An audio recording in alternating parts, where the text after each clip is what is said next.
welcome to the first ever Dames for Games showcase. You all, this means so much to me, and it's an understatement to say I'm overjoyed that I can finally share this with you all today. Dames for Games was created to give women in the gaming community a chance to share their story, contributions, and love of games. I wanted this show to highlight some of the things that women have done in the industry and continue to do in the gaming community itself, and, you know, as technical artists, as producers, as art directors, all the things that we've done because we love games. We've come such a long way, and women have been there since the beginning. You may not have realized that, but we've been there since the beginning, playing games, helping to create the stories, and helping to create the games themselves. Now, you may have seen me around the block. You may have seen me hosting on Black Voices in Gaming, another incredible show that you guys have to catch this summer, which is going to be showcasing all kinds of Black developers who are up and coming and showing their wonderful games. You may have seen me chatting with my fam over at the Level 1 2XP podcast, and you might have caught me in your DMs trying to help market indie games as the marketing manager of Freedom Games. My name is Destiny, and to say that I'm thrilled, you know I'm already excited to be here because I helped create this with a lot of other people. Like, we've come together to put this show together, but we have so much in store for you. And before we jump into the first incredible interview, I'm going to let my homegirl Red tell us a little bit about herself. Thanks, Des.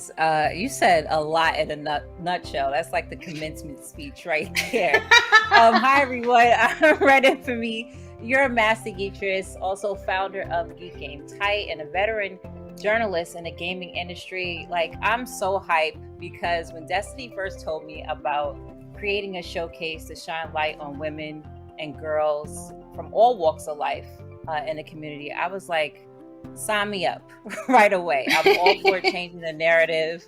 So like Des, also I've been a part of the Mix Fam, co-hosting Black Voices in Gaming. Like she said, definitely check out this summer, which is an incredible showcase, spotlighting a lot of marginalized, of course, game developers and give them new light and shine. And now I have the honor of working with the Dames for Games team. I'm so excited about what's about to show in store. So we have a lot from the community, professionals, and also projects led by some amazing ladies to show today. So y'all stay excited just as long with us too. So all this cannot happen without support needed to even make this come alive, from an idea to what we have fruition today. So Destiny, let everyone know about our support and partners. It's my pleasure. So first of all, we would really love to give a shout out and a huge thank you to Freedom Games. They just made so much of this possible. They really know how to make a girl feel special. Also to the Mix team, who continues to make waves in the industry and honestly have been such a great influence and help. They've helped to create spaces like this, and I can't thank them enough. Kickstarter is out here kicking butt and taking names as one of the premier places to crowdfund and market your game and anything else you really have going on. Did you guys see what I did with the joke there? Yeah, comical genius. And also, last but not least, Experience Studios. They're the nonprofit organization that BVIG is under. That's Black Voices in Gaming, and soon to be Dames for Games, so that we can take on the noble cause to help provide funds to up-and-coming developers and all the support they need to create their games. Next, we'd like to shout out some partners who have worked with us to help market and just get the word out about this incredible showcase. Wings, an amazing organization working to help developers reach their dreams. Geek Game Tight. I believe we have somebody on the show who runs Geek Game Tight. Her name may or may not be Red Infamy. I don't know. Also, Otaku Noir, the creators of the first Blurred box. I don't know if you guys have ever had those mystery boxes where you sign up for them and get all kinds of goodies, but you need to check out Otaku Noir. They have some incredible stuff in their boxes. And last but not least, I said that twice. But Party Chat Podcast, such a dope scene over at Party Chat Podcast. If you haven't checked them out, it is a must. They will also be streaming our showcase. Huge thank you to Christine. She is incredible. Now, on to our broadcasting partners, who without their help, you guys would not be watching right now. So that's right. Let's not forget them. Twitch Gaming, IGN, Game Jolt, GameSpot, and Steam. You all are incredible because you help us spread the word about these initiatives and help us to create the change that we want to see. But before we jump right into seeing our first game and our first developer and talking all things good, Red, can you tell the people where to find us if they want to find out more information? Oh, indeed. So everyone, make sure you follow us on Dames for Games on Twitter, Dames for Games YouTube channel, Instagram, and TikTok. And last but not least, I gotta say it just like you. All the games are showing throughout the entire showcase. Make sure you definitely check out the Steam page, which is the Mixed Events page, where you'll see a lot of Dames for Game titles. Buy the available games that's already out. And make sure you wishlist them as well. It really helps the developers kind of gauge who's interested in their games. And you also get updates as well when it releases.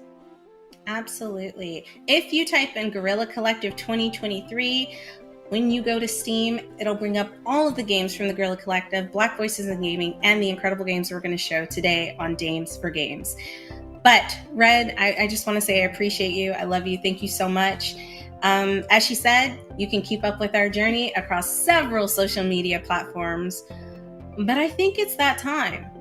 I think it's time to start the show and give the people what they came for. Are we ready? I've been ready. Let's get this going. She's been ready. She's been ready. All right, let's get it going. Let's get it going.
Oh my God. Okay, listen, I know I get excited about a lot of things, but the music and like the entire feel of this game, my grandpa used to watch wrestling. Like, I don't remember when it would come on, but I swear to God, he broke at least 3 Lazy Boys just getting super excited into it. And my grandma would get so mad and just watching that wrestling again. But wrestling is hype. And I love that we have a game about it. It's so colorful. It's so cool. Red, tell me, what did you think about Wrestle Story?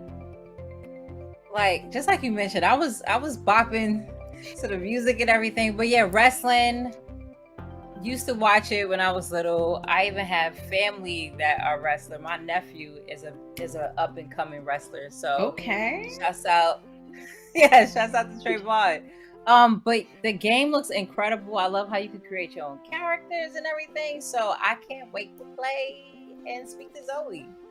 Awesome. Well, that's who we have up next. Zoe Servant, the art director of this incredible game, The Wrestle Story. Zoe, are you with us? Hello. Yes, I think I'm with you. How's it going? Thanks for having me. Good. No, thanks for coming on, because I know as a developer, you guys are very busy. You have all these things, and the game's not out yet because you're still working on it. But one of my questions before we even start to talk about the game is, can you tell us a little bit about your journey in the industry? Like, how did you become the art director of Wrestle Story? Yeah, so that's a great question. So growing up, I have always loved video games. I've always loved art. And I was very fortunate to have two parents who were also artists. So they were always very supportive and encouraging of me in that pursuit. And when I started looking at colleges and thinking about what I was going to do for my, my job or my life, my mom suggested, well, maybe, would you want to work in animation? And I didn't, up until that point, ever really consider that that was something that people did as a job. Obviously, right. They do. Someone has to create the media that we consume, but I just never really thought about it. So I ended up going to USC for at their interactive game design program. And I was there for 4 years. And then when I graduated, I was trying to look for work and I was really struggling, couldn't get anything. I was applying all around. It was very discouraging, but I ended up working in stop motion. I ended up working a lot of freelance, and all that time I was just applying to everything I could possibly apply to. I was working on my portfolio on the side, just trying to improve it as much as I possibly could. And eventually I was able to get a job at an educational games company. And I worked there for a few months, or about 8 months, until an old classmate of mine from USC actually reached out to me and was able to pull me in at TikTok. So that was about 4 years ago. So I've been at TikTok for about 4 years. And I started as an associate art director and then eventually moved up to art director at the studio. So yeah, that's a little bit. Thank you.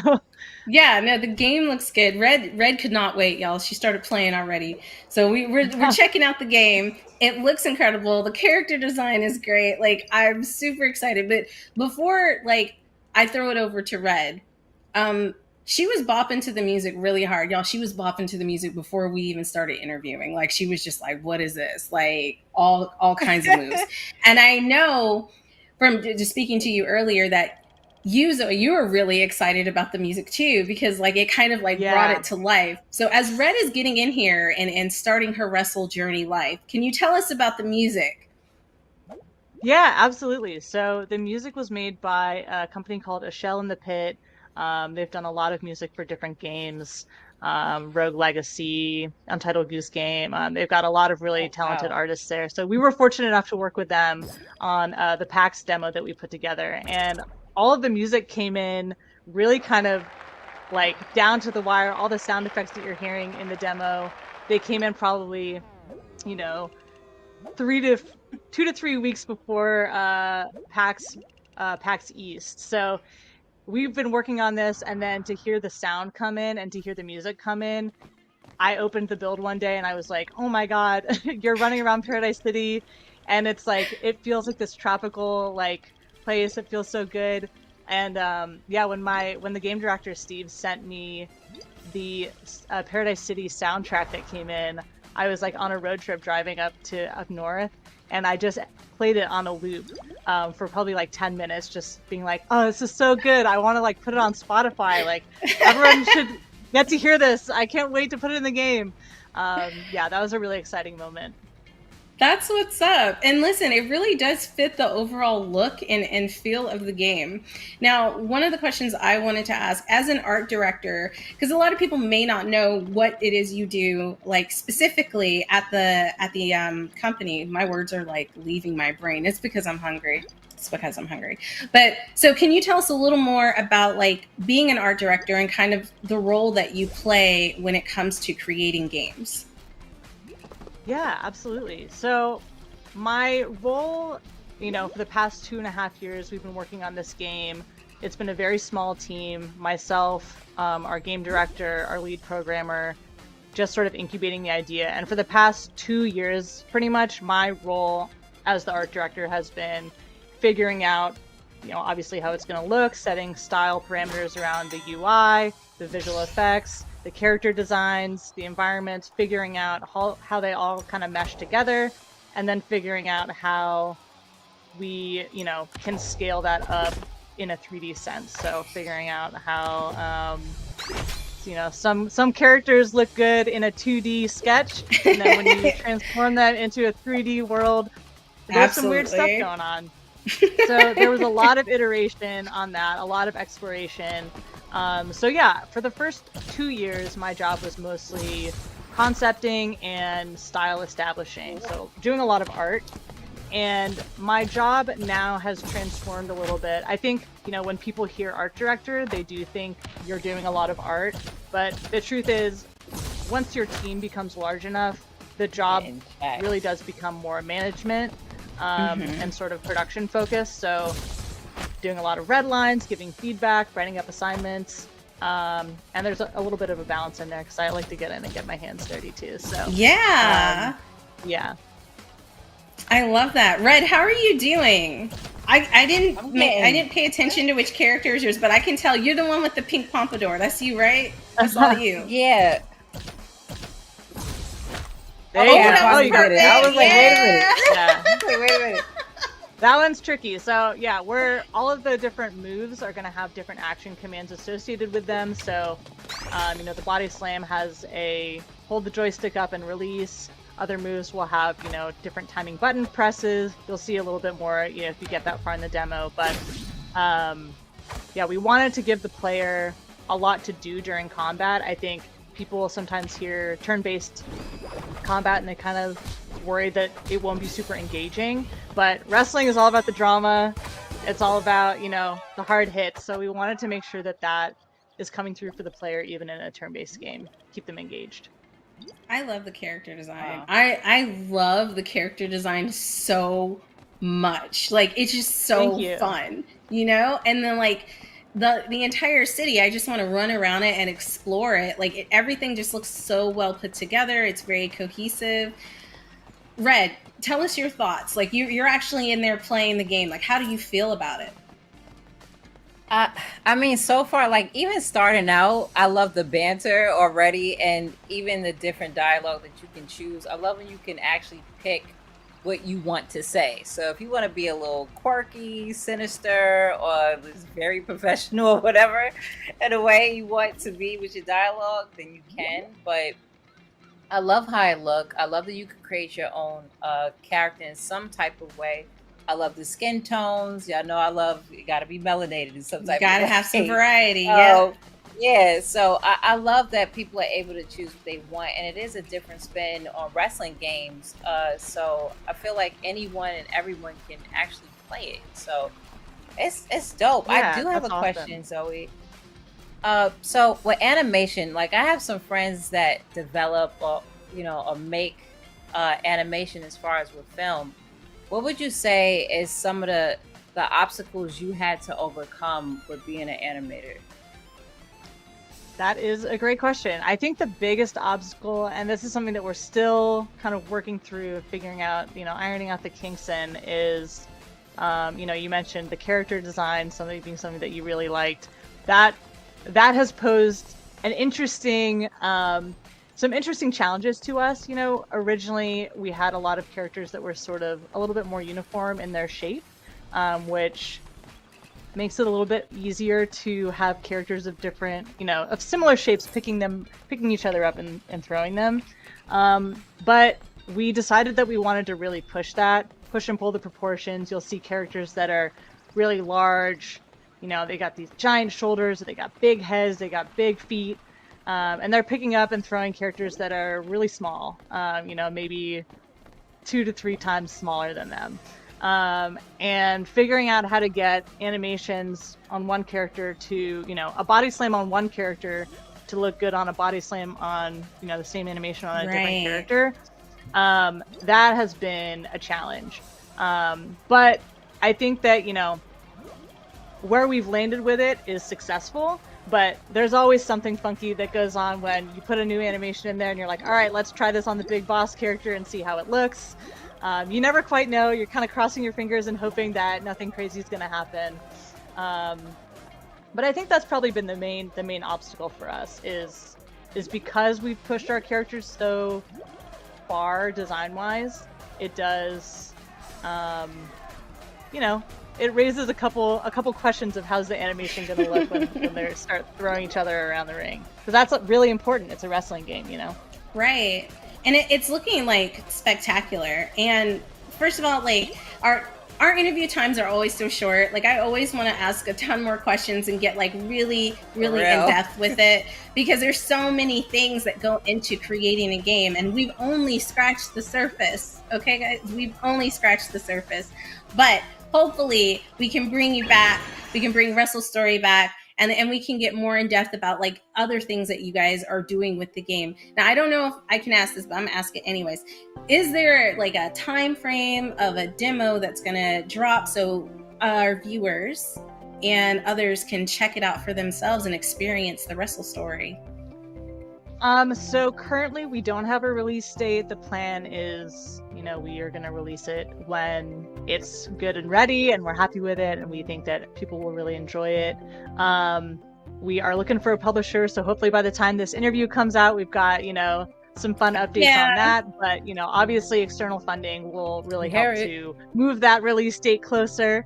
But right now, what we're planning is PAX West is probably the next time people will be able to play the game. We're hoping to have, you know, you saw in the demo, there was sort of character presets that you could choose from. We're working right now on an even more fleshed out character creator that's got a lot of variety in it. So hopefully I love the next time people play the game, we can showcase that. Yeah, and because that was kind of the biggest feedback that we got from people at PAX was that they just wanted to make their own wrestler, which is like totally fair. That's exactly what I want to do too. So yeah, I'm really excited to be able to show that off, and hopefully PAX West will be when we're able to show more of the content that we've been creating.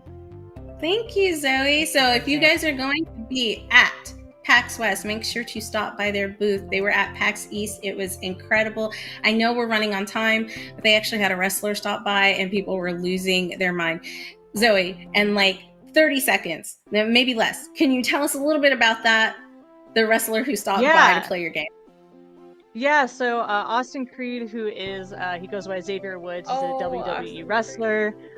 He was doing a panel for his Up, Up, Down, Down show, and somebody mentioned our game. He came down and he checked out the flyer, took a picture of it, and then we heard about that and we were like, wow, that's amazing. We hope that he comes by. And he actually did end up coming by the next day and playing the game. He hung out with us for a little bit. It was really cool to meet him. Very surreal moment to see him come in and be like, oh my God. That's Austin Creed. If you get a wrestler blessing your game, I think it's gold. If you That'd be nice if Austin Creed was in there. Yeah, like that's wild. Cool. You got to do a shout out to him somehow. Cool if he's in the game. That would be very cool. You never know. Well, Time will tell. We got a lot of dev ahead of us. So that's true. That's true. Well, Zoe, thank you so much for spending some time and coming on and talking with us, letting us play your game and show our audience. If people want to keep up with you and what TikTok Games is doing, and if they want to just keep up on Wrestle Story, can you drop your socials for us? Yeah, absolutely. So my socials, just my name, Zoe Serban. But if you want to keep up to date on what the game is, on what's happening with the game, you can check out TikTok Games on Twitter, TICTOC Games, not the video app.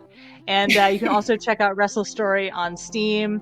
Give us a wish list. That's super helpful for us in our publisher hunt. And you'll also get updates as we, announce closer to release and everything like that. Awesome. Zoe, once again. Thank you guys so much. No, thank you. Because I know developers are busy and this has been so incredible. All of our guests have been super, super awesome and you are no exception. So I appreciate it so much. But thank you. Thank you guys so much. You're welcome. Wrestle Story was just the first interview. Okay. We have so much more to show you. And I feel like you're going to be blown away. I'm running out of words. Red to talk to the people. I'm going to follow up. I'm going to give you the follow up. All right. But everyone, y'all are in store, like for some epicness, some dopeness, epicness, all from people that are alike, that love the passion for gaming, ladies out there from whatever age, whatever walk of life. We do exist, okay? We do exist. We create, we innovate, here in this space, and we're about to show you more of that during the Dames for Games showcase. So get excited with Stay us. tuned. Stay tuned. Guys, and any of the games that you see in today's showcase, including Russell's Story, make sure to check out Guerrilla Collective 2023 on Steam. Go wishlist some of those games. They are incredible. The ones we're going to show later are incredible. And also, there are going to be some cool games with Black Voices in Gaming and just the Guerrilla Collective in general. So it's the summertime. This is the perfect time to go wishlist games and go buy some games. So go do it. And we'll catch you in the next interview. Yo, Russell's Story looked amazing. And everyone, remember, whatever you see throughout the show, wishlist it on Steam, our Steam page. It helps support the developers and let them know specifically who's interested in their game. So make sure you support that way if you want the game or just to support in general. So up next, we have a special guest from the gaming community. All right, but before we jump into our guests, we have a new player coming in, a new host, and I'm going to lead it to you, Hugger. What is up, Red? I am excited to be here. My name is the Floor Hugger. You guys might see me at level 1 more than anything else, doing podcasts, being weird on Tuesdays, and just enjoying things. You can find me all across social media. You'll find me on TikTok the most. It's all the Floor Hugger. So if you just want to hang out for a bit, go play some Valorant with me, I'll be down for that. Yeah, you gotta get me into the Apex and everything and the Valorant, because I've been slacking a bit. I got you. But we do have a fellow shooter here. Okay, we have Cells from the community, who is a huge Halo fan. So Cells, welcome in. Hello. Hi. Thank you for having me. It's an honor. Thank you for being here. Listen, Thank you so I've much. seen your content. I've seen you in these Halo streets. So let us know, your humble beginnings in gaming. So, pretty much I grew up with a bunch of boys. We all lived on the same block, and we all hung out in each other's basements and played video games. And I've always been exposed to video games, even if I wasn't playing it. If it was either my uncles or my cousins or my brother, there was always a console in the house. And even if I wasn't playing with it at the time, I was always exposed to video games, whether I was gonna play or not. But luckily for me, I got into it, and I ended up making friends growing up who were the big reason why I got into Halo, and we ended up just always hanging out in each other's basements, eating pizza, and hanging out till 3 in the morning, doing system links and stuff. Well, that's taking it way back, right, Hugger? That's taking it way back. I'm just gonna say we're doing a LAN party. Everybody bring your console over. Yep, we all had our book bags with our Xboxes in it and stuff. Wow. It's making me reminisce on old times there. You made me almost shed a tear for a second there. I miss those days. Seriously. So being a mom, a lot of people don't understand a lot of times. I'm an auntie, okay? But being a mom and a gamer, how is that? And do you find yourself even teaching your children about video games as well? Well, I always say that thanks to my oldest son, I got back into gaming. I've only played on consoles. My son is the PC kid. He has, he's really into his gaming and everything. And I've always found myself going back and forth. I'll have a moment where I'll binge and play video games for a specific amount of time. Then, mom life happens, and then I really find myself not having as much time. one day my son comes up to me, he's like, you know, there's a new Halo game coming out, and I was like, oh really?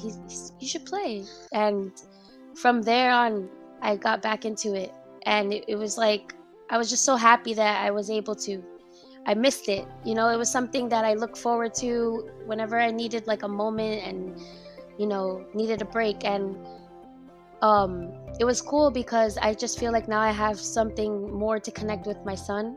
So we'll, you know, and as I've been, you know, becoming more familiar with the world of gaming and like speaking to more people within the gaming community, learning about other titles and stuff like that, it's what influenced me to start streaming. And I thank my son for it. He was like, Mom, you should just get back on and play again, because he's always seen me dabble at video games here and there since he was a baby. And, you know, I guess from seeing me play here and there, it got him into it. Yeah. So we inspired each other, I guess. Do you have anything to ask? Since you're a shooter, you know, you got a fellow shooter right here, okay? Halo I got OG. no aim, though. That's the thing. I love shooters, but I can't aim. What's your favorite Halo? Amos, because this I'm is now my friend. getting into Halo. Oh, I gotta get into this. Amos, this Yeah, is what's my your favorite friend. Halo? Halo. So I could say Halo 3 because, you know, that's like the go-to for everyone in the 360 generation, because that was like the first, like that was my first real console that I had. Went to GameStop and bought, waited online for Halo 3, got the Legendary Edition, the helmet with all the games inside, like. But I do we see that in the background. Yeah. I do have a soft spot for Halo 2 because that's what me and my friends played. And then story-wise, Halo 4 has my heart. I sobbed immensely when I played that campaign. So I don't know, I like all of them. Hey, that's fair. They are all fantastic games of varying quality for some people, but it's a franchise that has been, what, 20 years now? Like, Yeah. there's a reason why. Do you play any other games but Halo? Yeah, Fortnite has me in a chokehold. Now. That's my go-to multi right now. Yes, like if I don't know what to play, if I'm just like, oh, I don't know what I'm in the mood for, I'm just like, oh, let me just play Fortnite. Like, and then I play Overwatch. I just recently got into Overwatch. Okay. I also play Call of Duty, and trying to like, you know, try other things. Like I was trying Counter-Strike, Battlefield and stuff like that. I want to like learn more shooters and get familiarized and, you know, incorporate that when I stream, like, because that's what my main focus is when it comes to streaming, just like shooting things. So the more games I can like expose myself to, I'm down for it. I hear that. Those are my four mains right now. That's what's up. Okay. So as a content creator, right? As a content creator, and also as a mommy, I love to say mommy gamer. How do you balance it all? Because from streaming to playing the latest games and even dabbling in different games all at once, how do you balance that? Even you know, being a mommy gamer at the same time. To be completely honest, like I'm still figuring it out myself. Like schedule wise and everything. At first when I started, I was just going with the flow. Like if I had, you know, like in reality, it's like on the weekends when the kids go with their dad and stuff. So like that would be when I would.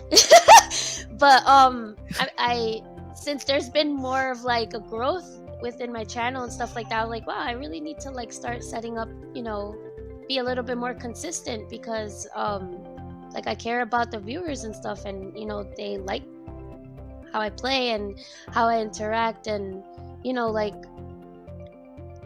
at the end of the day, for me, it's just, I always considered when I hop on streams, like it's just me hanging out with my friends, you know. I Like I go on, I'm like, hi guy, like, you know, it'll like, I always felt like this, like the people who join in and like hang out with me on my stream, it's like these would be like people I would hang out with and play video games with, you know, if we were all in my house hanging out. So Exactly. yeah, like, so at first, you know, I would just wing it and wait till the kids go to bed or while the kids are in school and everything like that. So little by little, I'm trying to like figure out a decent schedules to be more consistent. So it's a little hard because you know, like times like this, for example, like anything can happen. Kids, or I try to like get them to nap, and I'm like, yeah, like Multitasking. yeah, I'm here like streaming, and my daughter just like jumps on me, and she's like, "Mom, I want a snack." Like, okay. So it's still work in progress. Dope. So have you introduced like any games like to your twins? Because you mentioned you have twins as well, and they're younger than your eldest. So have you introduced or played any games with them or got them involved too? Angry Birds. I feel like that's the go-to. Like, yeah, see, I say it, and she's like, Angry Birds. Like, yeah, that was. That's adorable. I know. Like my son, that was his first game, and he was like all about it. Had all the plushies, had books. Like, I think I have one of his old books here from when. If they want to join, they're more than welcome. If they want to join, like, oh, one of like the I have one of those. These were like my sons. I have that too. So yeah, like he was all about like Angry Birds and Plants vs. Zombies. Like, these were his games. So I was like, hey, you know, like these are the games that my oldest son started playing when he was their age. So now I introduced it to them, and I'm like, oh, I guess, you know, these are the building blocks to making gamers. I love that. Core memories right there. That's adorable. And Thanks. you are adorable. Your kids are adorable. And just sitting with you right now makes me so happy. Thank you. Yeah, I love your content. So before we head out, is it as far as anything you want to share, and also where can we find you and catch your content? So what I would like to share is within the gaming community, I primarily want to focus on gamers who are neurodiverse. Like my youngest son, he's on the spectrum, he has autism, and you know, sharing his story as his caregiver, I was able to connect with a lot of, you know, gamers who are who come to my stream who, you know, are on the spectrum, have autism, ADHD, and you know, a lot of the times they, you know, have difficulty, you know, navigating within the gaming community, like getting to know others, and I always honor them. Like I would love to, you know, create a space where I can, you know, show off, you know, different neurodiverse gamers who aren't afraid to share their stories on mental health and stuff like that. So that's one thing. And also just connecting gamers that are moms, and you know, the same way, like how do, you know, like talk and vent about mommyhood and about games and stuff. It's just like I just want to build a community of, you know, people that I can relate to, you know, because I, as a neurodiverse mother of 3, it's like the best way to, you know, connect with others is to find people who are similar to you and build like a family. That's amazing. Yeah. Listen, you have a family here as well to help you do that here at Days for Games. So just let us know.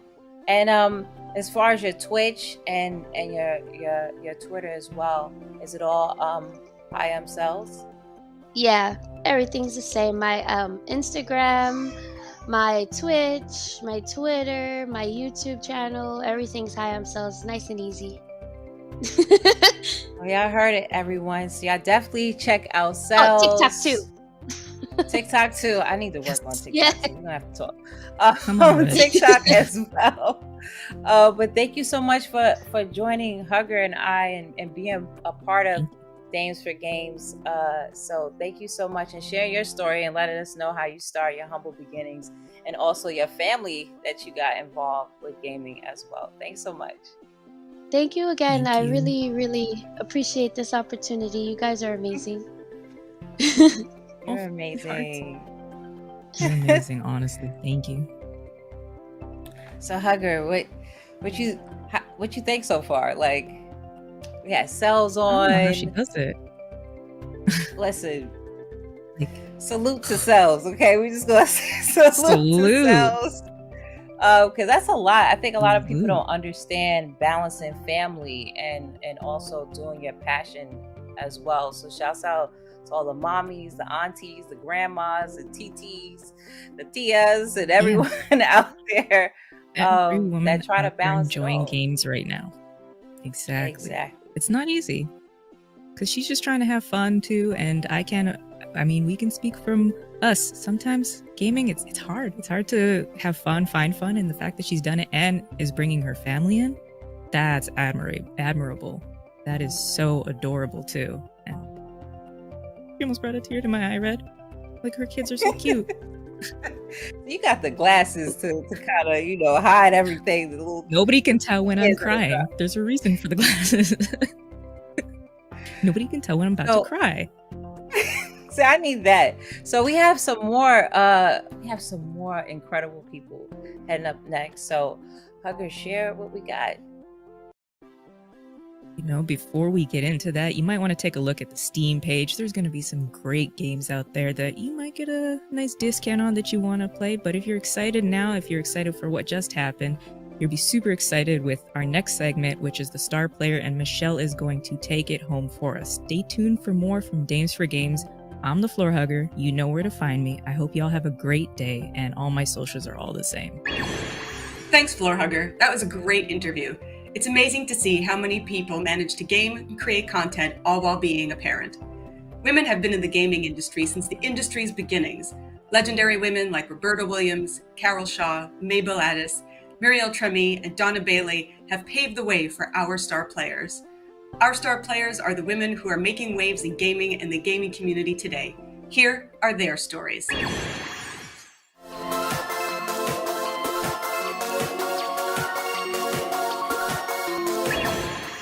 You are now rocking with the hostess with the mostest. This is your girl, the natural hair gamer, Janae Benet, and I'm a games journalist in the industry. Anything that has to do with diversity, inclusion, bringing in more women, bringing in more Black people, you can always find a trace of me. I actually wrote a book, an ebook that helps games journalists or aspiring games journalists be better at their craft or get into the profession. So I shared all of my tools with you guys. Anything you want to know is in that book. I'm currently working on a documentary about women in the gaming industry worldwide. So I just got back from Europe talking to all these amazing women who work in the games industry, not just as programmers, but artists, release managers, jobs that we probably never even heard of. The point of the documentary is to educate, inspire, and inform, to let women of all walks of life know that they can be a part of the gaming industry. So I can't wait to share the full documentary with you guys. So until next time, game safely. Hi, my name is Ami. It's so nice to meet you. I'm a visual narrator with a background in illustration and game design. On the side, I like to make videos from my streams where I play indie games for all my loved ones and friends to watch. In general, my interest in games kind of comes from the love of the fact that there's so many levels of collaboration in this art form, from when you make it, from when you want others to play it, and then when you want to play it with others to share. I think, though, when I play games, I really enjoy the fact that I'm able to explore another world and really pushing those limits of what the game already allows me to explore, and really just like enjoying the narrative that another person's trying to tell me. It's, for me, a very beautiful form of storytelling, and I think that I'd love to hear more of other people's worlds and perspectives. It was so nice to meet you. I really like Mario Kart. It's like the best game ever! Hello, my name's Buff Garden. I'm a full-time variety streamer on Twitch, and I've been streaming for 9 years, well, just about 9 years. Gaming has always been a hobby since I was born, just absolutely been passionate about it forever. As long as I can remember, it's brought me and family and so many friends together, and I absolutely love it. It's provided me with a job that I've done on Twitch again for 9 years, which I'm so grateful for, and just brought me so many amazing memories, and has really brought me and a bunch of new people and new friends together. And I'm just so grateful for what games have done for me. With Twitch, I was able to move to Australia and pursue my dream of living here, which is so amazing. And clearly is just, like many people, provided me hours and hours and hours of entertainment and joy. My name is Zelda Oakley, and my mom's a game designer for Freedom Games. And I love games because I get to play with them, with mommy and daddy. My name's Aziza Brown. I am the CEO and founder of Dynamic Focus. We are an esports team that has been in operation since 2016. We focus on fighting games, we have been traveling, and also we have been working with different content creators to grow their brands and make them more acceptable for the marketplace so they can grow and be an entity of their own. Also, I am the investor in the Queen of the Hill series, a series for women, non-binary, and feminine-identified competitors, casters, and production people to be noticed by the industry. I'm also a co-host for TO Talks, a podcast that talks about the industry at large, about tournament organizing. Our socials, Dynamic Focus on every single one, Twitter, Facebook, everything. Remember, Dynamic Focus with a K. I like to play Tukabuka. I like to play Subway Surfers. I like to play my Nintendo Switch. What do you play on your Nintendo Switch? Super Smash Bros. Minecraft. Oh. And I play Coffee and Minecraft. Do you guys love video games? Yes. Yeah. Do you guys want to play a lot of them? Yes. Hello, my name is Kay, and I am a co-founder of Otaku Noir. What is Otaku Noir? Well, we are a quarterly subscription box service. We created this during the height of the pandemic because we miss visiting Black creators and creators of color at the local conventions. So we decided to create a service where these talented creators can have their work shared with our audiences. Speaking of our audience, we are so lucky and so happy to be teaming up with Games for Games and Black Voices in Gaming to give our subscribers a lot of awesome merch that you honestly don't want to miss out on. This is to promote our September gaming box. One more kicker. One lucky subscriber will win a really great prize. So stay tuned for more details. Hey, my name is Ksenia. I am originally from Minsk but currently living in Batumi, and I'm the creator of Flawless Savvy. I have a really diverse range of interests, including drawing, crafting with different materials, cooking, playing various instruments, and gaming. Art has always been a significant part of my life. I have acquired skills in drawing, graphic design, composition, animation, game design, and I continue to learn new things every day. The question of why I love games is really important to me as it relates to how I perceive art. As a player, you are not only an observer, rather you become an actor on a stage alongside other participants who can help you or manipulate you, and even be real humans just like you. When developing indie games, it is more likely that you have to be a generalist to some extent. Although my strongest suit, I think, lies in art direction. Being a team leader is a really hard work, but love what you do what you love, and everything will fall into places. There are many reasons as to why I love gaming, but one of the most important reasons is the ability that games have to transport us into a different experience. It makes us laugh, makes us cry, gives us different perspectives, provides an opportunity for us to connect. And that's what I love about my community, or the gaming community, is the ability that we can have to connect with each other, to laugh together, to cry together, to rage together. And sometimes it brings up topics and conversations that I think need to be had, and games provides that. I love meeting with my community each week and just connecting, and games provides that. Hey, my name is Jessica. I am the PR director at Uber Strategist, a PR and marketing agency serving the video game, tabletop, and technology industries. I've been gaming basically since I got my first Super Nintendo console. I don't even remember what age now, but yeah, gaming's been one of my biggest passions in life ever since. I met with developers as media, and was just really inspired by their passion for their projects and their hard work and just all the blood, sweat, and tears that goes into their work. And I decided that I wanted to be on the other side of that, helping them make their projects a success. And ultimately I landed at Uber Strategist, who I have to give big props to, just for enabling me to become the best version of myself and make a living doing what I love to do in a leadership role that I never thought was actually possible for myself.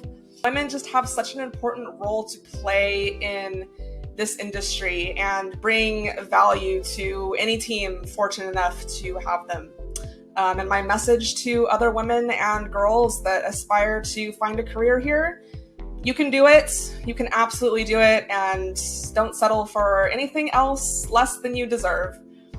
So thank you for the amazing team at Dames and Games for having me. This was a lot of fun, and I'm so excited to see more women join this industry and make it bigger and better than ever. Hi, my name is Quinn, and I'm 8 years old, and my favorite video game so far for right now is Legend of Zelda Tears of the Kingdom.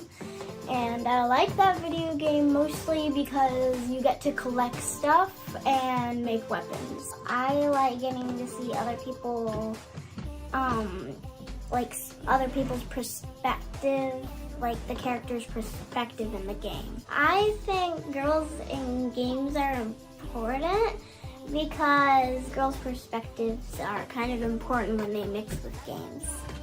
I hope everyone has a good showcase, and thanks, Dames for Games.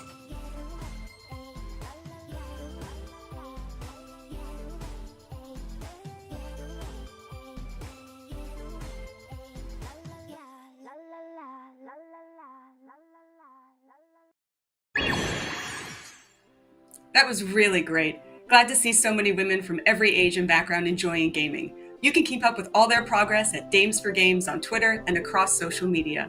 I'm Michelle Franklin, narrative designer at Recombobulator Games. You can find me on Twitter, Instagram, and TikTok at author Michelle Franklin. And now, on to Jenny. Thanks so much, Michelle, and what an incredible highlight of women in the industry. Now it's time to change gears and take a look at some upcoming games created by women-led teams.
From a developer that brought you Mass Effect 3 and Dead Space 2 comes a new narrative adventure. Explore worlds filled with carpet-based life forms. Meet the crew of the intergalactic cruise ship Princess Andromeda. And help the galaxy's greatest space cat detective stop a shape-shifting jewel thief before it's too late. Set sail with Inspector Domino for an adventure of interplanetary proportions. In Spaceboat!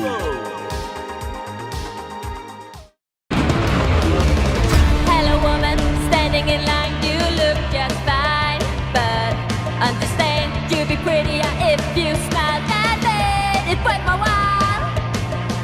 Why so angry all the time when I talk, you should smile. Come on girl, what you wearing tells the world you want to play this game. Who the fuck are you telling me what I should do? You're the reason I hide my smile and while I never feel safe at night. There's nothing here for you to see, I will be free.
Do you remember the warmth of childhood? How it felt to have knee bruises and pine needles stuck in your fingers?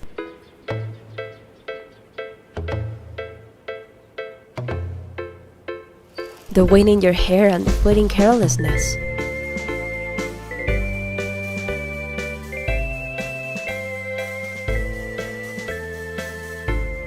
But also, overcoming the difficult times and injustice.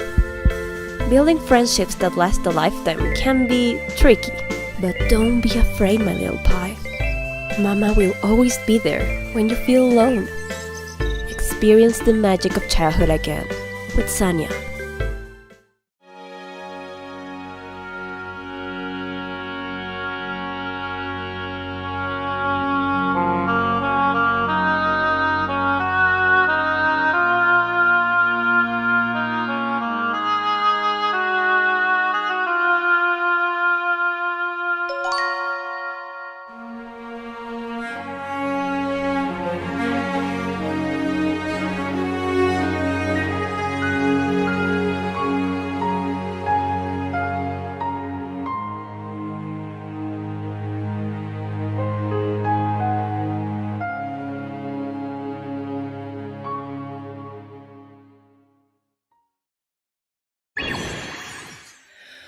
Whew, a quick breather before we dive into some more games. Remember, one of the best ways to stay updated on titles that you're excited about is to wishlist them on Steam. It's good for the developers and can help make sure that you don't lose track of the final game when it's out and ready to play, because you'll get a little notification when it launches. Ready to fill up your wish lists? Well, stay tuned because part 2 of our montage is ready to go, and we've got lots more to share. Windspell, the crafter's paradise. You still can't believe that you finally managed to open your own storefront here. Hello? Groundskeeper Bellin, please. Or better, just Bellin. I understand that you offer smithing services here. You're not sure what exactly you're going to sell yet. That, you reason, depends on what the customers ask for. You're flexible. Less flexible is the feeding schedule of your pet owl cat, Meow. Well, let's have a look.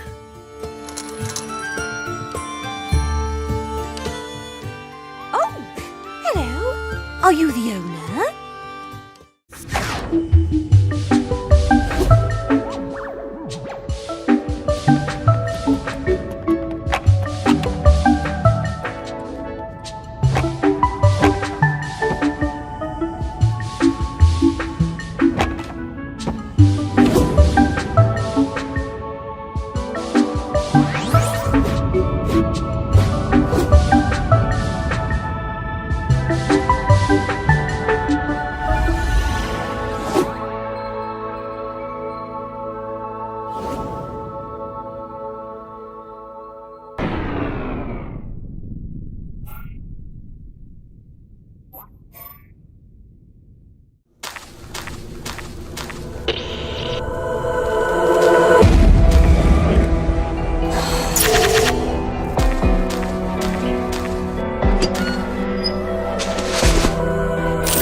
The world is but a dried-up wasteland. Water's become the new gold.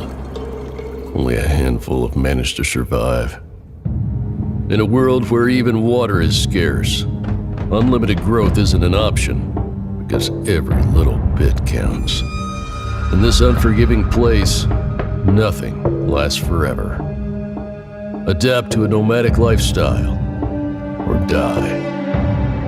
Develop laws and technologies to kickstart progress when you settle down again. There's no end to the dangers of the wasteland. But with your guidance, your survivors just might make it through the night.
starring you. The world's sexiest monsters will compete for your affection. What's the worst that could happen?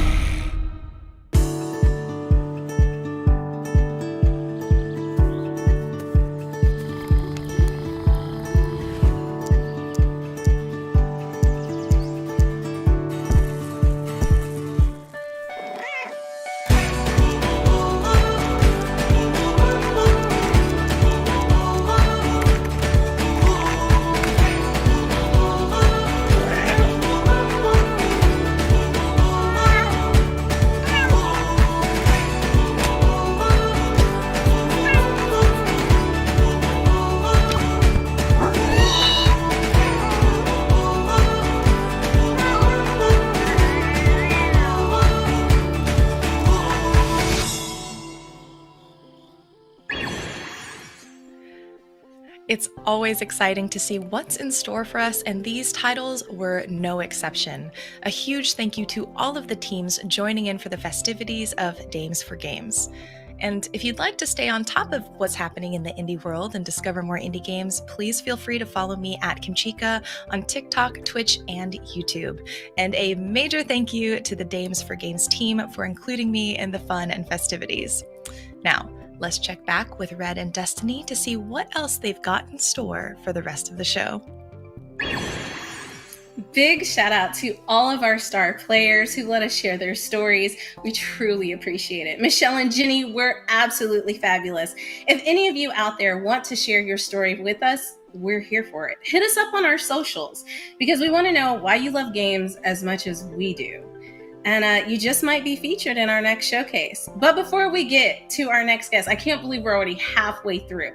Can you believe we're already halfway through? Like, Red. I want more. Like, we have more, right? Because we have more. We have a lot more. But before we jump into like our next guest, tell me, what did you think about the trailer montage? That was 16 games, son. 16 games that we showed off. What'd you think? A hot 16. Hot 16. I thought it was incredible. I love seeing it was a great diverse bunch of games too. Absolutely. Like something for everyone. And that's what I love about our showcase is that not only of course is representation of all women from all ages, all walks of life, but then we get to see the diversity of these women-led projects as well. Because a lot of people out there still, it's 2023 and they still think that women are not passionate about games, that we're not creators of video games, content creators, competitors, you name it. They just think we just play Candy Crush and that's it.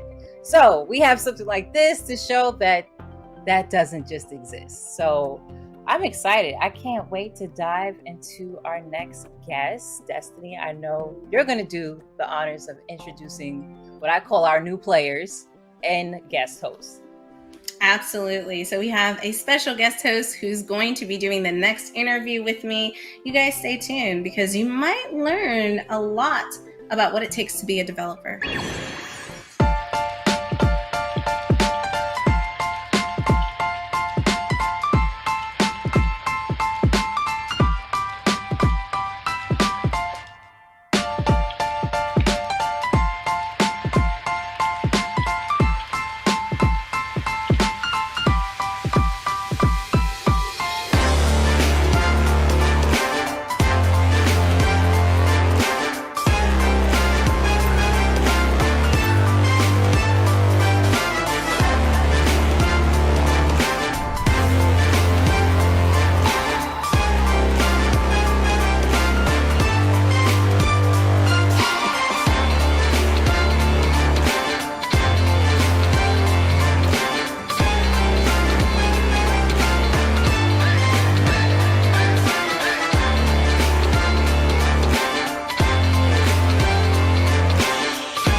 The show has been so incredible so far. We've had trailers, we've had our special star segment where you guys got to see women in the community and in the industry talking about the changes that they're making and creating the change that they want to see in the community and in the industry. But we still have a whole bunch more to go. I hope you enjoyed the video that we just showed you from the Wings Foundation. They're incredible. They are, you know what? I'm not gonna jump into it. I'm not gonna tell you what they're going to do. First, I'm going to get us over to our new guest host. I'm gonna let her introduce herself, and then she's gonna introduce our guest to talk more about what Wings does, because she's the expert, and you know, it's her world. We're just living in it. So go ahead, Miko. Hi, I'm so happy to be here. My name is Miko Charbonneau, and I've been in the game industry about 9 years, mostly as a game designer in AR and VR, and on games like Minecraft and some smaller titles. And right now I run the studio Pretty Smart Games, which you can find out more about if you go to prettysmartgames.com. But enough about me, let's meet Karina Diaz from Wings. Karina, are you there? Hi. Hi. Hello. Hi. Great to join you. No, thank you. Thank you for, I know you guys are very, very busy. So thank you for coming on. And like, we want to jump right into it. Wings has done so many amazing things for women in developing and marginalized voices. Can you tell us a little bit about yourself, how you got started with them, and kind of like what you guys have planned for the future? Because I know you're doing big things. I would love to. So thanks for having me. My name's Karina Diaz. I work with Wings on many, many different projects, but everything that has to do with communications. So that's kind of my specialty, and why I'm happy to be here with you today. I'm certainly keen to talk about what Wings does and how we've grown over the last few years. I think for myself, I joined Wings in 2020 when it was just a concept that was born out of the GDC Relief Fund. You may have heard of it. Due to COVID, it was started. And as a result, we found there were a lot of developers in need, and specifically women developers who were in need of funding and support, all kinds of resources. So that's really where Wings came from. I joined, as I said, sort of early on, and since then we've gone on to do really amazing things, work with lots of great teams, and plan some really special events that I think we'll talk more about today. Yeah, definitely. One of the things that I wanted to ask you about, and then I'm going to throw it over to Miko because she has some incredible questions coming from a developer side. But I know, and this will be a great segue, I know that you've been working with Netflix to kind of start this program that also helps up-and-coming developers. Can you tell us a little bit about that? Absolutely. So this is the Elevate program that I think you're referencing. It's the second time we've done an Elevate program, which is intended to be a bit of an incubator for gender marginalized devs to refine their pitch, get their project sort of ready to show off. So sometimes create a prototype or polish a prototype. And the current version of Elevate is sponsored by Netflix. So we've put a focus on mobile games. I think most people know, this is sort of a hot and up and coming area of the industry. It's something that increases accessibility for a lot of people. So we're really keen on mobile games, even though it's something a little bit new in terms of a focus for the Elevate program. The program is going to take 10 teams. It gives them a financial stipend of $10,000. It gives them mentorship, support, connections in the industry, really everything that they would need, I think, to, again, sort of get a project ready to take to that next stage of funding or publisher support. And that's very much in line with what we do at Wings. We try to give that sort of holistic support to our teams, not just money, but also the connections and the mentorship that really make a big difference in this industry. See, that's incredible. Like that is really what we should be doing. And you're right. Like, I know so many people, like, they don't consider themselves gamers, but look, if you play games, you're a gamer, right? Like, we don't even need titles, but so many 100%. people, like, right. Coin. So many people, Yep. so many people play games on phones.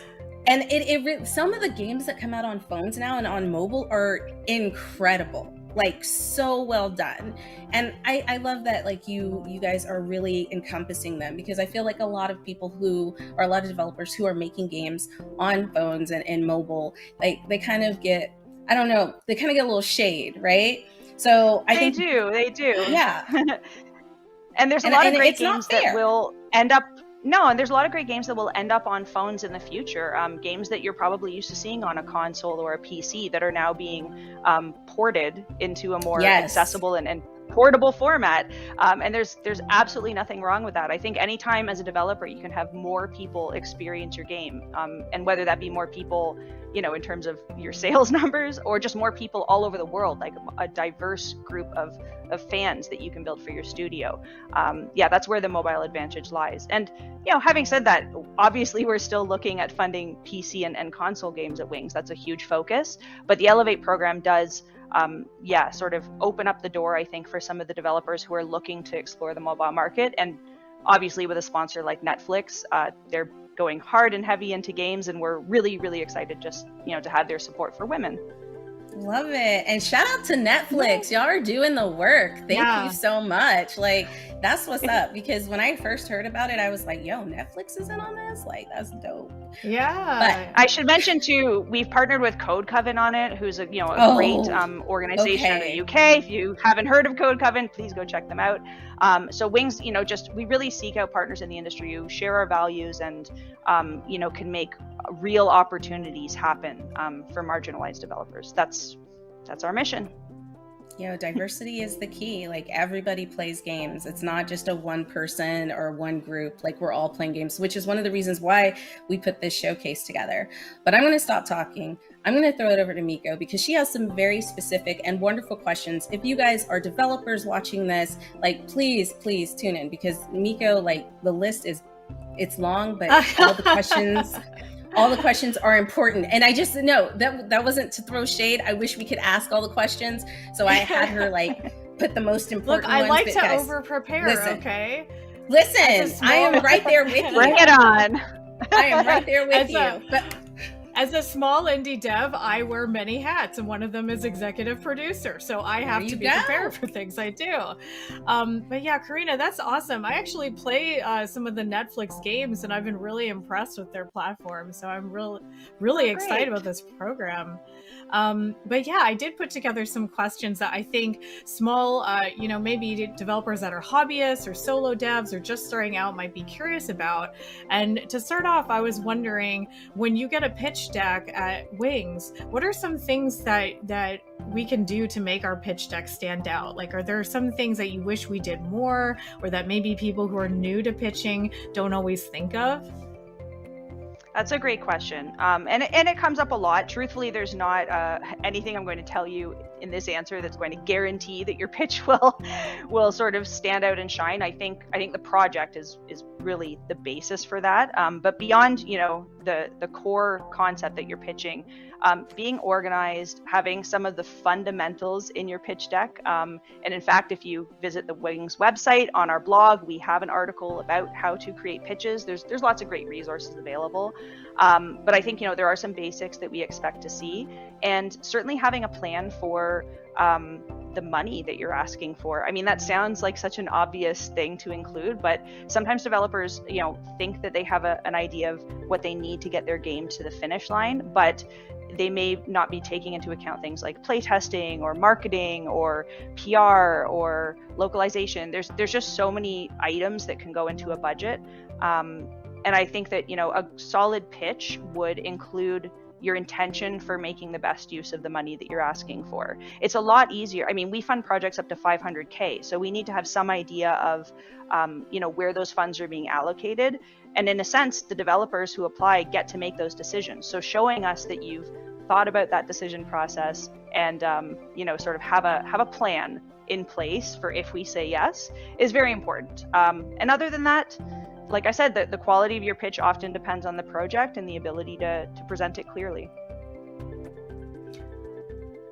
All right. Yeah. Oh, see, such a short time, but we have no, it's okay. Yeah, and I feel bad because, like, honestly, I would love, like, I'm just gonna say it now, I would love to have you back on at some point, Karina, because I really do feel like some of these questions are important, and we do have developers who are going to be watching this, and so, like, Miko, Karina, we're going to do something long form where we can really get all these questions answered, because we only have a short time. But even that question was so valuable because it was about budget, and a lot of indies don't think about that. They're just thinking about the creative side, right? So, like the localization, all of that. Yeah, of course.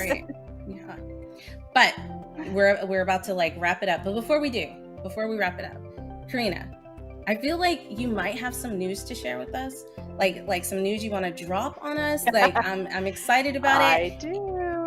And then, so after you drop that exciting news, I'm sorry, I didn't mean to cut you off, but after you drop it, because this is very important, we want everybody to know where they can find you, your socials, where they can find out more about Wings, which I feel like is very simple. You know, look up Wings. But if it's not simple, she's going to put all that information out for you. So go ahead. Absolutely. So really quick news. We've got some great games that we've signed recently that are coming. A couple names to check out: Atlas Wept, Sigh of the Abyss, and Whispers of the West is one that's coming up very soon. It will be launching July 13th. We've just learned. It's a sort of murder mystery game for 1 to 4 people co-op. Really, really fun and unique, especially if you want to get together with friends, but you can play it by yourself as well. So July 13th, that will drop. Otherwise, if you want to learn more about Wings, wingsfund.me is our website. You'll find us at wingsfundme almost on all socials. And if you do have some questions about pitching, what we look for in terms of beyond gender diversity in a team, and how we fund and provide mentorship for women teams, please feel free to reach out. We're always open to talk, and we'd love to hear from you. Aw, Karina. Yay. I love it. Thank you so much. And before we leave, I just want to say, like, all of us are busy. All of us are taking our time to come here and like really focus on not just women in gaming, but marginalized voices. It's so important to be heard and to be seen. And that is why we created Dames for Games. And having Miko on, who's like making her own game, and like, it's incredible. I know you guys saw the trailer. It's super incredible. Please go check it out. Go wishlist it. The Spirit Lift is so good. And also make sure you check out all the games that Wings helping to develop. Go wishlist those games because it's really, really important. It helps their algorithm. Karina, thank you so much for taking the time to come on. I love that hoodie. Thank you. I don't know if you know, but I'm a My hoodie pleasure. connoisseur. Yeah, no, I do. It was between a Hello Kitty hoodie or this, and I was like, I guess I should try to like. We should have all done it everything next time. Next time, we're gonna have Dames for Games hoodies. Yeah. We are going. I'm already working on it. But love it. Karina, love it. Beautiful guest, guys. Make sure you go follow everything that Wings is doing. They are creating the change that we want to see in the industry. But before we go, Miko, that was great. I mean, like, listen, I think I just have to say this again. I think all the questions you had were absolutely amazing.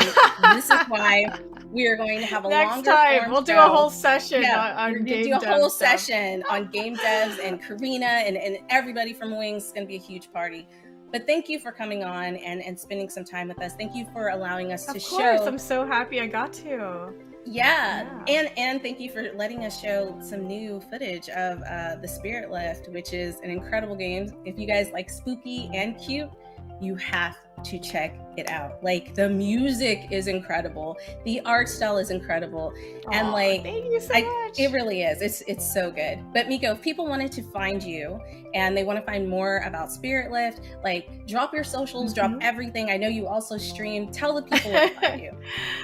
Yeah, so you can find out more about our games on prettysmartgames.com, and you can find more about the Spirit Lift, which, she's done a great job pitching it already. It is a deck building roguelike in a haunted hotel, and it is spooky and cute.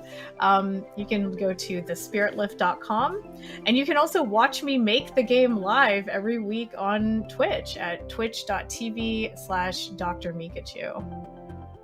Awesome. Yo, how many people get to say that they're watching somebody produce a game? Like, that's incredible. It's really fun. A lot of people like to work alongside me, or on anything. They could be writing or doing their homework. A lot of people nap, which is kind of funny, and I'm just like, hey, I'm providing a service. I'll work on my game, and I'll provide you a cozy place to hang out with nice people, and close your eyes for a minute. I know. I love it. I love it. I love naps, so maybe I'll tune in and take a nap. Sure. We'd love to have you. But Miko, you're incredible. Thank you for coming on. We will definitely be hearing more from Miko in the future. Guys, we have another interview coming up. And listen, it's going to be some gameplay. And it might be me playing the game. Ooh. So I don't want to hear any smack because I haven't played it yet. And that's because I wanted to give an authentic first impression. Okay, so stay tuned. Me and Red will be back.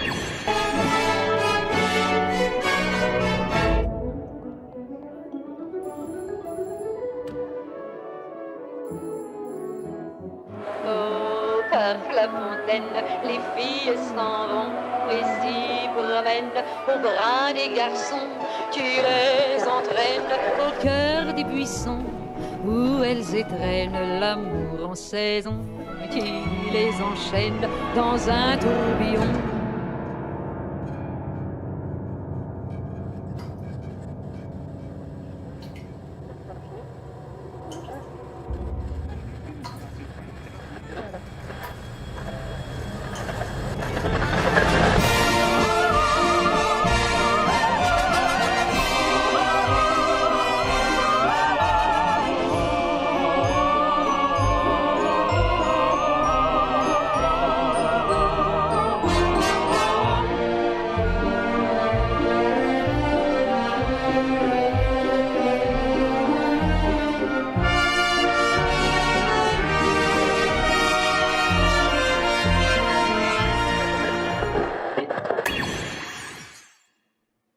Oh my God, that trailer was so incredible. Look, I am ready to dive in and figure out this mystery, but everything just looks really well. Like, not really well, but really, really good. Like the rendering, it's almost hard to believe that this isn't a AAA game that we just saw.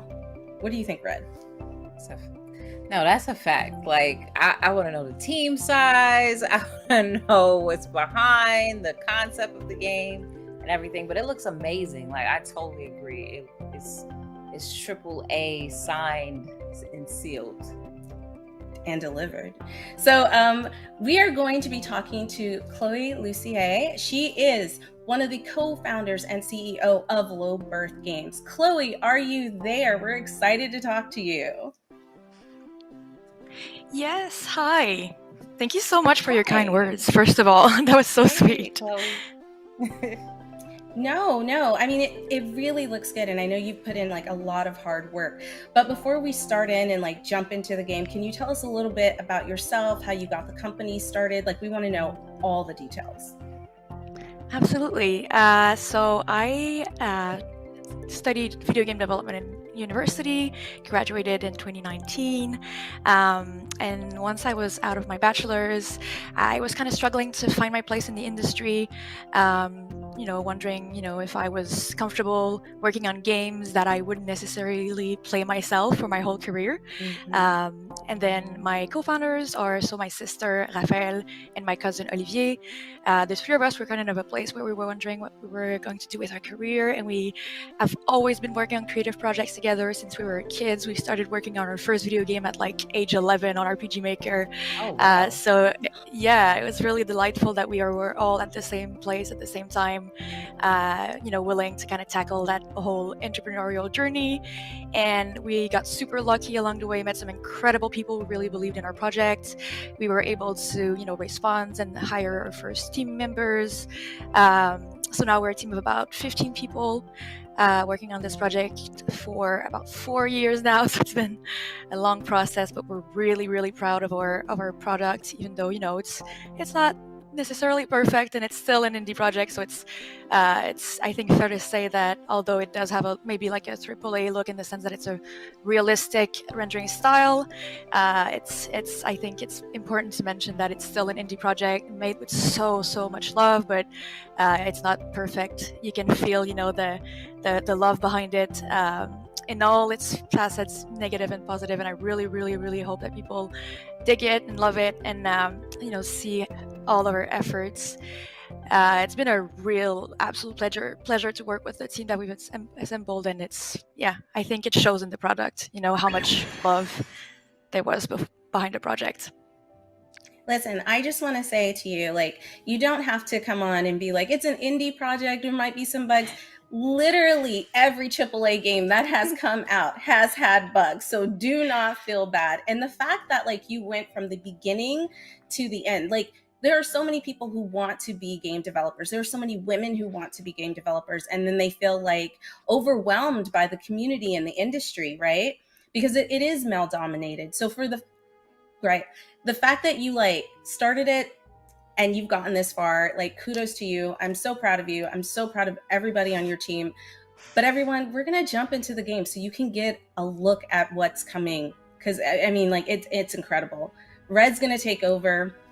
Right now, let's see, we're with Sophie's colleagues. So Red, let's go. Let's get this started. Chloe, if there's anything that you want to tell us about the game as we're going through, please jump in and let us know. Yeah, so first of all, this is the demo. It's going to be available on Steam by the time that this comes out, so you can go ahead and play that segment of the game yourself if you're interested. Just a quick note about, you mentioned the bugs, and I'm so thankful that you take a moment to acknowledge that this is actually a work in progress build, so there might still be a few kinks that hopefully will be taken care of by the time this comes out. So in the build that will be available on Steam, there should not be those bugs, I hope. But yeah, just wanted to mention that really quickly. But yeah, so this is the demo. You play as a maid called Sophie. The year is 1958, and you're a maid in a hotel. So yeah, you can dive right in, Red, if you're ready to get this started. So my question is, what made you pick this era, this style of game? Like, what influenced you to make it? So we were initially, it's kind of funny, we wanted to make a very small scope game. So we were trying to find a time and a place where we could really limit the levels and the characters that we had to work on. Flash forward 4 years later, we're still working on the project, and the scope has like exploded. But yeah, so we were always, I think something really special about the 50s is that people had hidden lives, and as a studio, because of our personal histories as people before, even before we're even developers, we're a team that's primarily people in our team are mostly queer people, women, and people of different marginalized identities. So that was something that was super important to us, and having a chance to tell a story from the perspective of the 50s, being able to explore the struggles that people had to live with, to hide their true selves in order to be accepted in society, that kind of stuff. It was really, really, really rich in themes, and we thought it was really cool. And also, we like something that's pretty, and the aesthetics are there for sure in the 50s. So yeah, that's the little run of why we chose the 50s, but.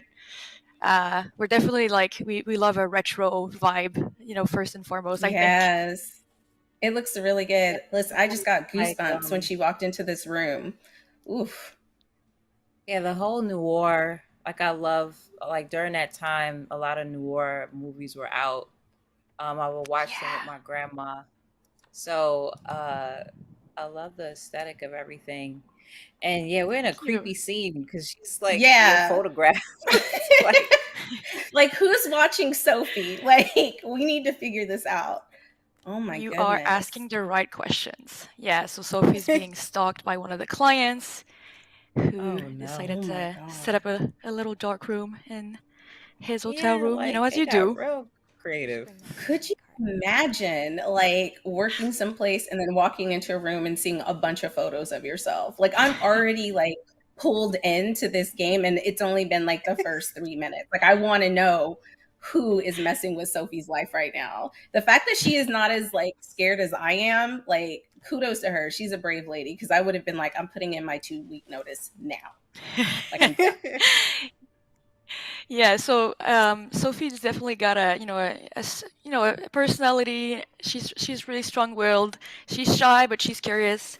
But by the player input, you can totally influence the way that it unfolds, the way her personality develops, because obviously she's going to go through some really traumatic and intense things in the process of the game. So she's going to evolve as a person also. So then through the player choices and there's multiple ways to affect the ending of the game. There's a bunch of different endings, so you can really have an impact on the way the story unfolds. So yeah, you can definitely decide to have. Thank you. So yeah, Sophie can be a lot of different ways depending on what you do. One of the things that is taken into consideration by the game is how good you are at your cleaning duties. So all of the cleaning tasks are completely optional, but if you do not do anything or you do not do them well, it can have some consequences. So that I'm just gonna say that. That's good to know, because I wouldn't have cleaned anything. Like, as soon as I found out somebody was stalking me, I'd be like, I'm not even worried about interactive cleaning. Oh, with it too. Okay. Nice. Make sure you get the tub needs to be spotless red. Oh, Spotless. what is this? I wanted to know what this is. It looks blood. I hope not. Like, you just cleaned up. Listen, the cops are going to be really upset with you because you just erased a lot of evidence. I think it was the developer. That is actually such a good point. I'm so glad that you noted that, because that's actually one of the ways that you can solve the mystery. It's not to spoil too much, but since you're a woman in the 50s, you're not a detective, you're not a cop, so you cannot just arrest someone. You cannot, even if you think someone is, the culprit of the crime that you'll see unfold before your eyes, even if you just tell the detectives, just the fact that you're a woman in the 50s, you have you're employed as a maid, but also, depending on how you acted throughout the game, it's possible that the police might not believe you. So cleaning is actually one of the ways that you can solve the mystery. So you can kind of decide to clean certain things and some others not, and it will affect the ending. So the cleaning mechanics are actually, we've noticed that in playtests and stuff, people really like cleaning. It's kind of something that we didn't think would be such an important feature of the game. It has some, it's really relaxing for some people. But yeah, it's not there just for, the ASMR side of things. It's also a way to solve the mystery. So I love that. That's something. Like, everything you do in this game has an effect on how you're, and the multiple endings is always something I love, because listen, if I go through and I get a bad ending, I'm going to have anxiety. I need to replay the game. And that's really important. A lot of people don't realize that when you make a game, like, you really should think about the replayable value of that game, because that just makes more people want to play it. That gives you like higher reviews. People are talking about this ending and that ending. So that's really cool. One of the last questions I wanted to ask, and then I'm going to throw it to Red in case she has any questions, but like, did you always want to have a female protagonist for your video game? Like, I can tell that it's very important. You thought about like her being in the 50s and kind of like how she would be perceived at that time. Was that always something that was on the forefront of like when you created this game? Yeah, for this game specifically, absolutely. This project we started with, only the core team, the co-founders, so it has a lot of us in that storytelling, because we were the initial team, and once we started to build a team, it was more difficult to change certain things. Now that we've built an incredible, amazing team, we're really, really looking forward also to, have all kinds of protagonists, not only women, also people of marginalized gender, men. It doesn't matter. We're not necessarily, we don't necessarily want to only tell women's stories. It's more a question of like, putting people in the spotlight that maybe are not often seen on screen in video games. Not only the fact that they're women, but also the fact that they don't necessarily have a super important role in society. They're not like a knight in shining armor, or like a marine or some kind of stuff. They're just regular people going about their lives and being confronted with dark stuff. So yeah, that's one of the things that I think as a team we really, really want to do. For this specific story, it really makes sense that it was from the perspective of Sophie, who's a woman, but then it might not be the case forever for all of our games. But yeah, definitely putting a spotlight on people who don't necessarily have that kind of attention all the time is definitely important, for sure. I love that. And you know what? We're closing in on the end, but before we go, Chloe, if people want to find out more about you, find out about your team, and find out about this incredible game, where can they find you? Drop your socials. We want to know. For sure. So all of our ads on every social media is Low Birth Games. You can also visit our website. You have all of our links on there. My personal socials are also all under Chloe Lucy that you see on the bottom here. We would be so happy if you wanted to join our Discord. Obviously, that's the best way to give us feedback, have a conversation that's more two-sided. That makes us so happy when we get a chance to really exchange, with you, and not just have like tweets and stuff posted out there. So yeah, if you are interested in getting to know the rest of the team as well and chatting about the project, we would be delighted to have you in our Discord server.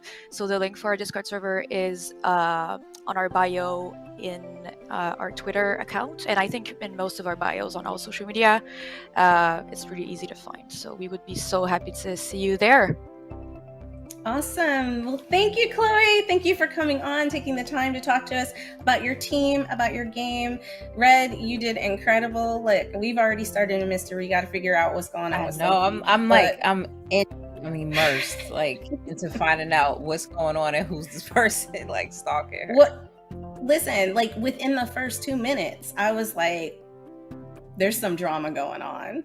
And Chloe's a trooper because listen, I already told you I would have put in that 2-week notice. Like, I would be nervous. But dope. Thanks everybody. It was great. The show has been absolutely incredible. We've shown some games, we've shown some star players in the community telling us why they love games and why it's important to them. And I just want to give a shout out to every single person who's watching today, because you matter. You matter in the gaming space, and this is kind of why we've created this. And you know what, Red? Before we jump into the ending of everything, is there anything you want to say about today's showcase? Just put it out there, girl. Just put it out there. We did it because it's always dope to put your footprint and to have a footprint and showcasing ladies from all ages, because a lot of times little girls, I've been playing games since I was little, and I know some fellow girls that stopped playing video games because they didn't really see themselves a lot, or they people was telling them, or factors around them was like, oh, that's just for boys or anything like that. So to have a showcase like this and to show that you can do it too, you could be a part of the gaming community, to be a part of the gaming industry, and to see it actually done, I just think is so pivotal right now. So it's just right here. It's right here in the heart. Well said. Well said. So, we did it. Yes, we did it, Red. So, oh God, I'm happy and can't wait till we do it again and much grander and bigger. And we can't wait for you all to join in and know more about it. Definitely hit us up to be a part of it next year. This has been an incredible experience, I must say. Thank you everyone for tuning in and watching, and those likes, sharing to everyone. We really enjoyed everyone participating and being a part of this show. Destiny, thank you so much for having me be a part of this prolific project and dream come alive. But let's also thank those who help support us and make this actually come true. So a huge shout out to our sponsors, Freedom Games. Thank you so much for your contributions. Let's go. The Mix, of course, being a part of the Mix umbrella has been so fascinating. I love being a part of this team and the family. Speaking of family, I'll keep it short and sweet, and I won't throw out any more dad jokes since nobody thought my last joke was funny. Did you guys see what I did there, family? Dad? No? All right. Anyways, Kickstarter, thank you so much for your support. You have been great. Love you guys. And if you aren't checking out games that are on Kickstarter and aren't trying to fund games with any of that extra cash you got lying around, what are you doing? Experience Studios, who is also part of Black Voices in Gaming, and of course now with Names for Games, so I'm so happy about that. And we also got to give a big shout out to our partners, Wings, who we've also had on this show, an amazing organization working to help developers reach their dreams. And Geek Game Type. I so happen to be the founder and creator of Geek Game Type, but to give y'all some blurb on that, it's a really dope media outlet serving Black, Hispanic, and Native geeks from all around the world. and also Otaku Noir. They're the creators of the first Blurred Box. And if you stay tuned, we have a special announcement that we would like to share with you later on. And the Party Chat podcast. Shouts out to Christine over there. Such a dope scene over at Party Chat Podcast. If you haven't checked them out, make sure y'all do. And Destiny, also shed some light on some of our broadcasting partners. Oh, yo, the broadcasting partners. The reason why you're seeing this showcase. Let's give it up for Twitch Gaming, IGN, Steam, and GameSpot. Like, so incredible. Thank you so much for being here. And listen, if you want to keep up with us, because we're going to be doing big things. This is not the last show. It's the first show, the very beginning of so many things to come. We're Dames for Games. It is not we are not a one-hit wonder. You can follow us at Dames for Games across many social media platforms. That's our TikTok, that's our Twitter, that's our Instagram, that's our Facebook. Make sure to check us out because we will be consistently posting and keeping you guys updated. Yo, this has been so dope. I'm incredibly proud of everyone who came onto the show and everyone who is out there doing their thing. Making moves and creating the change that you want to see is so incredibly important. And it takes a lot of courage to step out and say, hey, I want to make this happen and actually make it happen. We're building a foundation for aspiring game developers, content creators, and other roles in the industry women want to take on. I loved every minute of this, from the conception to the realization that it was going to happen. So again, I want to say thank you to the Dames for Games team. You guys, you've just been so incredible in helping me put this together. It has been an undertaking. Like, I didn't know what it was like to produce and be a creative director of a show until I went through this. And listen, I take my hats off to you who do it every day. I'm about to join the ranks. I'm gonna bring Red with me. We're gonna do this together. Also, another thanks to Freedom Games. Without you funding the very beginning of this venture, we wouldn't have been able to get as far as we have. So Freedom Games, guys, go check out Freedom Games. They have some incredible stuff on their developer page. Go to Steam and go check out their games. Please. They have over for sure. Yeah, they have over 60 games. Go check it out. The Mixed team, you guys are beautiful. You're always there for me, and you really believed in me and that I could do this. And here I am doing this with Red and all you kind folks. And you continue to drive the passion and you continue to inspire me. But guys, I was gonna end it, but really quick before I end it. Go check out the Steam page. Go type in Guerrilla Collective 2023 to see all the games that we showcased, all the games that Black Voices in Gaming is going to showcase, and all the games that Guerrilla Collective is going to showcase.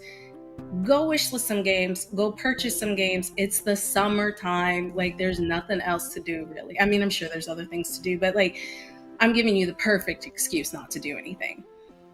And that's a wrap. We did it. We did it, Red. We did it. I know I keep making that joke, but guys, I could cry.